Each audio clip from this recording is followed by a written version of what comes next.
Hello friends, welcome back to my channel. Hash വോക്കൽസിലേക്ക് എല്ലാവർക്കും ഒരിക്കൽ കൂടി സ്വാഗതം.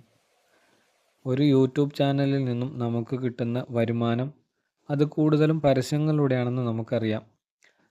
എന്നാൽ ചിലർക്ക് ചില പരസ്യങ്ങൾ അവരുടെ ചാനലിൽ കാണിക്കുന്നത് ഇഷ്ടമില്ലാതെയും അതിലൂടെ കിട്ടുന്ന വരുമാനം വേണ്ടെന്ന് ആഗ്രഹിക്കുന്ന ഒരുപാട് പേരുണ്ട്.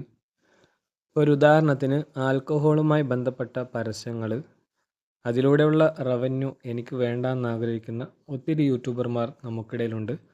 അപ്പോൾ അത്തരം ആവശ്യമില്ലാത്ത പരസ്യങ്ങൾ അവർക്ക് ബ്ലോക്ക് ചെയ്യാനുള്ള ഓപ്ഷൻ തന്നെ ഉണ്ട്. അതെങ്ങനെയാണ് ബ്ലോക്ക് ചെയ്യുന്നത് അറിയാത്തവരുണ്ടെങ്കിൽ ഈ വീഡിയോ സ്കിപ്പ് ചെയ്യാതെ മുഴുവനും കാണുക. അപ്പോൾ കൂടുതൽ പറഞ്ഞ് സമയം കളയുന്നില്ല, നമുക്ക് നേരെ വീഡിയോയിലേക്ക് പോകാം. അപ്പോൾ അതിനായിട്ട് നിങ്ങളുടെ വൈറ്റ് സ്റ്റുഡിയോ ക്രോം ബ്രൗസറിലൊന്ന് ലോഗിൻ ചെയ്യുക. എന്നിട്ട് നിങ്ങളുടെ ചാനൽ ഡാഷ്ബോർഡിൽ ഇടതുഭാഗത്ത് കുറച്ച് ഓപ്ഷനുകൾ കാണാം.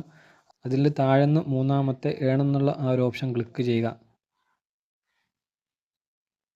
ഇപ്പോൾ ഇവിടെ ഇങ്ങനെ ഒരു പേജ് വരുന്നതാണ്. ഇവിടെ നിങ്ങൾക്ക് മുകളിൽ ഓവർവ്യൂ, വാച്ച് പേജ് ആഡ്സ് എന്നൊക്കെ കുറച്ച് ഓപ്ഷൻ കാണാം.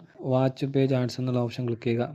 ഇവിടെ താഴെ ആഡ് കാറ്റഗറീസ് എന്ന ഓപ്ഷൻ കാണാം. അതിൽ മാനേജ് എന്നുള്ളിടത്ത് ക്ലിക്ക് ചെയ്യുക. അപ്പോൾ ഇങ്ങനെ ഒരു പേജ് വരുന്നതാണ്. ഇവിടെ നിങ്ങൾക്ക് രണ്ട് രീതിയിൽ നിങ്ങൾക്ക് താല്പര്യമില്ലാത്ത ആഡുകളൊക്കെ ബ്ലോക്ക് ചെയ്യാൻ പറ്റും. ഒന്നാമത്തെ മാർഗ്ഗം URL വഴിയാണ്. അപ്പോൾ ഓരോ ആഡിൻ്റെ URL നിങ്ങളിവിടെ എൻ്റർ ചെയ്ത് കൊടുത്താൽ ഇത് ഓരോന്നും കോമേട്ട് നിങ്ങൾ കൊടുക്കുകയാണെങ്കിൽ അങ്ങനെ നിങ്ങൾക്ക് ബ്ലോക്ക് ചെയ്യാൻ പറ്റും. രണ്ടാമത്തെ മാർഗ്ഗം തൊട്ടടുത്തുള്ള സെൻസിറ്റീവ് കാറ്റഗറീസ് എന്ന ആ ഒരു ഓപ്ഷൻ ക്ലിക്ക് ചെയ്താൽ ഇവിടെ വ്യത്യസ്തങ്ങളായിട്ടുള്ള കാറ്റഗറിയിലുള്ള ആഡുകൾ നിങ്ങൾക്ക് കാണാൻ സാധിക്കും. ഇവിടെ ഇപ്പോൾ ആദ്യം തന്നെ ഉള്ളത് ആൽക്കഹോളാണ്. അപ്പോൾ ആൽക്കഹോളുമായി ബന്ധപ്പെട്ട ആഡുകൾ നിങ്ങളുടെ ചാനലിൽ വരണ്ട എന്ന് ആഗ്രഹിക്കുന്നവരാണെങ്കിൽ നിങ്ങൾക്കത് ബ്ലോക്ക് ചെയ്യാവുന്നതാണ്. അതുപോലെ നിങ്ങൾക്ക് ഓരോന്നും എന്ത് ചെയ്യാം, നിങ്ങൾക്ക് താല്പര്യമില്ലാത്തതൊക്കെ ബ്ലോക്ക് ചെയ്യാം. അപ്പോൾ അതിനായിട്ട് വലത്തോട്ടൊന്ന് ജസ്റ്റ് സ്ക്രോൾ ചെയ്താൽ അവിടെ ബ്ലോക്ക് എന്ന ഓപ്ഷൻ ഉണ്ട്. അപ്പോൾ അത് ഓരോന്നും നിങ്ങൾ എന്ത് ചെയ്യുക, താല്പര്യമില്ലാത്തതൊക്കെ ബ്ലോക്ക് ചെയ്യാവുന്നതാണ്.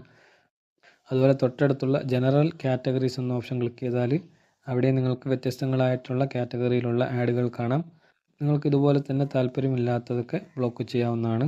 ഓക്കെ, അപ്പോൾ ബ്ലോക്ക് ചെയ്തതിന് ശേഷം ഇവിടെ താഴെ സേവ് എന്ന ഓപ്ഷൻ കാണാം.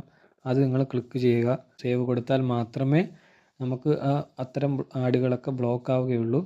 പിന്നെ അതിനുശേഷം നിങ്ങൾക്ക് ചാനലിൽ ഇത്തരം പരസ്യങ്ങളൊന്നും വരുന്നതല്ല.